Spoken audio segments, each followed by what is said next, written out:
In this video, we're going to teach you how to turn your laundry room into a clean room. And this is important, especially since some of us, myself, is a germaphobe. Well, hello. Creaky door like the Addams Family, huh? This is Janie Pendleton. We're back with our little homestead. People ask me, how do I make my clean room? Clean room is not sterile, but it is clean. And my husband and I did this when he worked at the nursing home.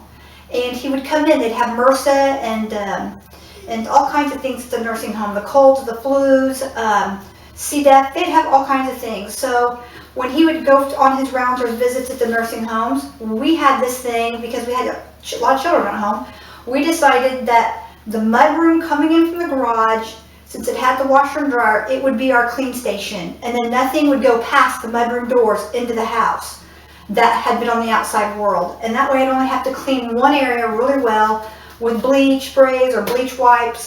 It was so much easier.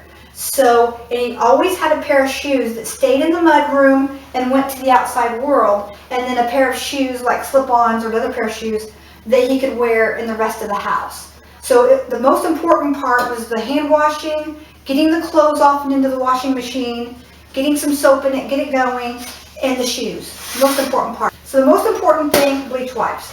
But before you go out, when you have a situation like this, before you go out, always wear your hair up. Alright? Right now I'm just putting it like that. But always wear your hair up. This is just a quick example. And the reason why you want to do that is because germs and things and people coughing on you stays in your hair for up to 6 to 7 days. Hard surfaces, this virus is staying on the hard surfaces for about 9 days that we know of. So, and before we go to the store, before we go out, we just take a wipe with us. When I come in and out of the house,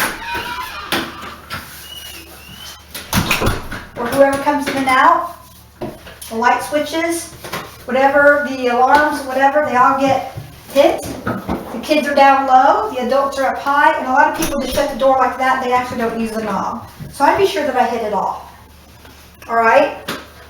Next thing I do is I would take, and because I'm on this mat here, which I spray with disinfectant, I would go ahead and take off my shoes. I'm going to do that now. They don't need it, but I'm going to take it off. And I would take anything that I've touched, any handles, and then I would take and wipe off my shoes with my remainder 2 wipes that I would have, just like this. Alright. The next place that we go is we're only walking just a few feet here, but I took my shoes off the door. But that doesn't mean that my hands or my clothes or that my socks aren't dirty. So here it just says dip your shoes, and this is an antibacterial or an antiviral solution. In this case, it's an antiviral solution, and I'll leave that recipe down below. And look at this. It's perfectly safe to touch, but I can feel it burning my hands a little bit.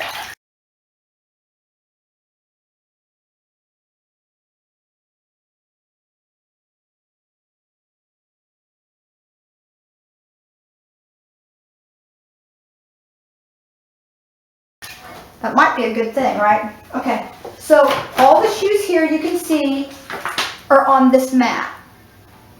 And this mat holds any liquids from when I'm dipping and cleaning everyone's shoes. Now I've already done these, but you would just dip all the shoes like this.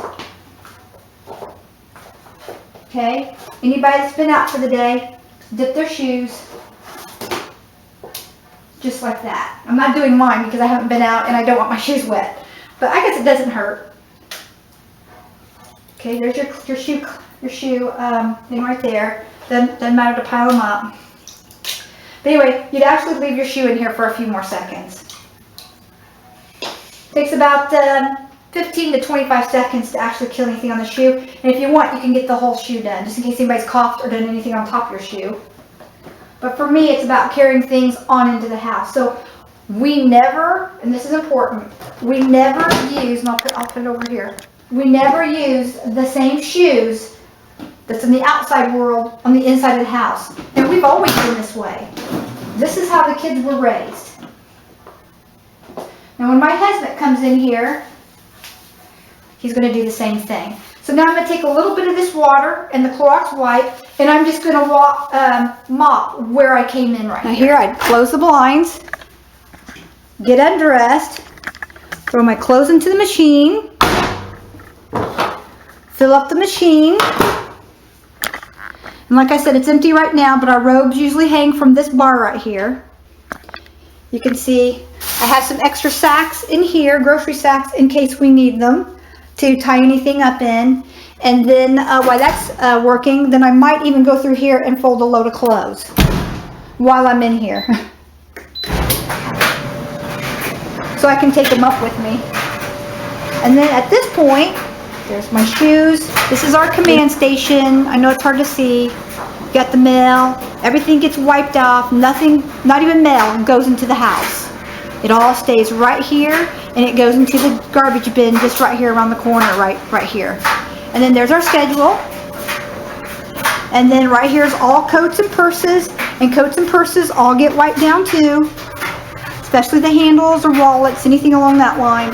And you read here, before entry, wash shoes, put all outer clothes in washer, wash hands in sink, that's the kitchen sink, and I wish I had one in the laundry room, and then shower before seeing Katie. And that is firm. And then right here, we're in the dark here. Let me see if I can help you see a little bit better. And then, let me stand back so maybe you can see this door. Anyway, there's another note here. I'll just read it to you. It says, house has been sanitized, sterilized, clean, all different things. Just so you'll know, do not enter. No clothes may go further without washing from the outer world. And then we have like a little joke thing on there. All right, so then we come into this area, which this is a pantry here, so we don't want to touch any knobs or anything. And we would wash off all the knobs with our bleach wipes behind ourselves. Any knob we see, hit the trash can, and then throw that in the trash can. And then we walk over here, and then we wash our hands. And there's a sign back here, and it says wash your hands for 20 seconds. So all you have to do is sing happy birthday twice. Make it fun. We make up songs, but 20 seconds minimum.